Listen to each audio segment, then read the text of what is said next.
லேவியராகமம் 24வது அதிகாரம் 15-16 வசனங்களை வாசிக்க கேட்போம். லேவியராகமம் 24:15-16 வசனங்களை வாசிக்க கேட்போம்.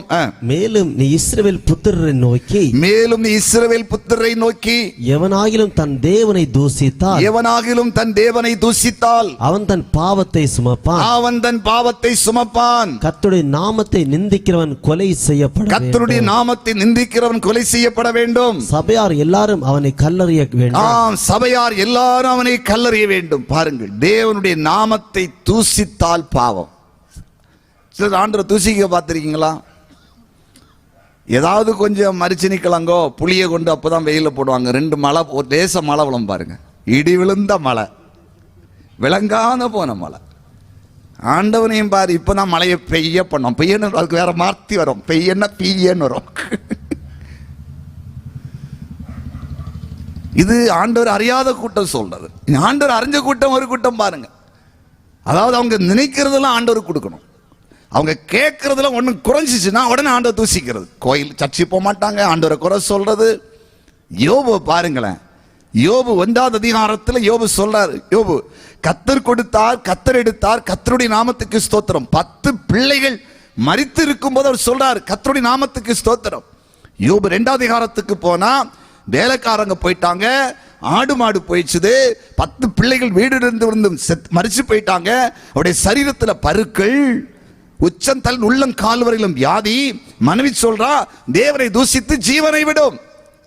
அப்போதான் யோபு சொல்றாரு, பைத்தியக்காரி பேசுற மாதிரி பேசுற, தேவனை தூசிக்கவா? தேவனிடத்தில் நன்மையை பெற்ற நாம் தீமையும் பெற வேண்டாமோ? ஆண்டவரை தூசிக்கிற கூட்டம் யாராவது உண்டாங்க? என் வாழ்க்கையில் நான் ஆண்டவரை இயேசு கிறிஸ்துவை ஏற்றுக்கொண்ட பிறகு, ஆண்டவனை சந்தித்த பிறகு, நானாக ஒரு தீர்மானம் எடுத்ததுல ஒரு முக்கிய தீர்மானம் ஒன்று, ஆண்டவராகிய இயேசு கிறிஸ்துவை, தேவனாகிய கர்த்தரை ஒரு நாளும் குறை சொல்லக்கூடாது. 2வது ஜெபிக்காம இருக்கக்கூடாது. இன்று வரையிலும் கிருபையினாலே 25 வருடம், இது 25வது வருடம் இந்த வருஷம் ஊழியம்.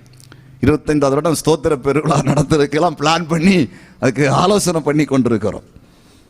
இதுவரையிலும் ஆண்டவரை எந்த இடத்தில் நான் தூற்றிருந்த குறை சொன்னது எத்தனையோ போராட்டம் வந்திருக்கிறது, நெருக்கம் வந்திருக்கிறது, அவமானம் வந்திருக்கிறது, நிந்தனை வந்திருக்கிறது, நம்பிக்கை துரோகம் நடந்திருக்கிறது. எத்தனையோ மதில் சுவர்களை தாண்டி இருக்கிறோம், தீச்சுளையை தாண்டி இருக்கிறோம், மதில்களை தாண்டி இருக்கிறோம், எதிர்ப்புகளை தாண்டி இருக்கிறோம். ஆனாலும் என் தேவன் எனக்கு நன்மைதான் செய்வான் எனக்கு தெரியும். ஒரு நாளும் தேவனை நான் தூசித்ததே இதுவரை நான் பலிபிடத்தின்று உங்களுக்கு சொல்லுகிறேன். அதே போல என் சபை மக்கள் ஆண்டவரை யாராவது குறை சொன்னா எனக்கு பிடிக்காது.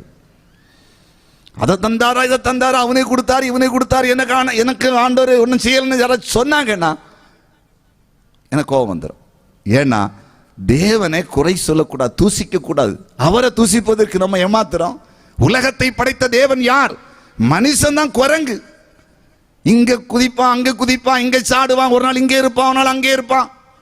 அவர் நேற்றும் இன்று என்று மாறாதவர், சொல்லியும் செய்யாதிருக்கிற தேவன் அல்ல, மனமாறுவதற்கு அவர் மனுபுத்திரன் அல்ல. அவர் சொன்னதை செய்கிற தேவன், அவரை யாரும் அசைக்க முடியாது. அவர் எப்படி நாம் குறை சொல்ல முடியும்? ரோமர் 8வது அதிகாரத்தில் வேதம் சொல்லுகிறது, அவருடைய தீர்மானத்தின்படி அழைக்கப்பட்டவர்களாய் அன்பு கூறலுக்கு சகலமும் நன்மைக்கு ஏதுவாய் நடக்கிறது.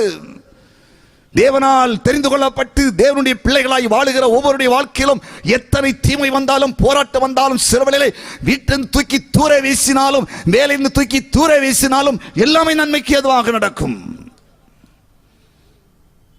அதனால் ஆண்டவரை தூசிக்கிறது ஒரு பாவம். யாராவது வாயில ஆண்டவர் அடிக்கடி, சிலர் தூசி இருப்பாங்க. சிலர் பார்த்தீங்களா, ஏனில 5 பொழுது ஏறியது கீழே பொத்தன வெளியது. சிலர் ஜபைன்னா அப்படி ஏறி வரும், டக்குன்னு இறங்கும். இதுதான் அப்படி மீடியமா போகணும். கர்த்தர் அழைச்ச அழைப்பில் அப்படியே போயிட்டு மேலே படிப்படியா வளரணும். மேலே போயிட்டு கீழே பொத்தன விழக்கூடாது. சிலர் அப்படி வேகமாக வாரது சறுக்கிங்களை விழுந்துறது, ஆண்டவரை குறை சொல்லிடுறது. இப்படியெல்லாம் இருக்காதுங்க. யாராவது, இது சபைக்குள்ள நிறைய உண்டு, வெளியே உள்ளவங்களை விடு, அவங்க தெரியாம செய்வாங்க. ஆண்டவன் இருக்கானா, அவன் போயிட்டானான்னு சொல்லிட்டு கேட்பாங்க. இந்த சபைகளுக்குள்ள இருக்கிற ஆட்களை பார்க்கணும் தேவனை குறை சொல்றது. நாமே ஏதாவது தப்பு பண்ணி தேவனால தண்டிக்கப்படும் போது ஒரு ஆண்டவரை குறை சொல்லும். அப்படிப்பட்ட சூழ்நிலை இருந்தா இன்னைக்கு ஒரு தீர்மானம் எடுத்துருங்க. நான் தேவனை தூசிக்க மாட்டேன், குறை சொல்ல மாட்டேன்னு இன்னைக்கு தீர்மானம் பண்ணுங்க. அது பாவம். பழைய ஏற்பாடுல கல்லடிச்சு கொல்ல சொல்லிடு, கல்லறிச்சு. தேவனை யாரா தூசிச்சா ஆட்களுக்கு முன்னால கொண்டு விட்டுட்டு கல்லை எடுத்து எரிஞ்சு கொல்லணுமா? இன்னைக்கு கிருபையின் காலம், நம்ம தப்பி நிக்கிறோம். அல்லேலூயா சொல்லுங்க, அல்லேலூயா. தப்பி நிக்கிறோம்.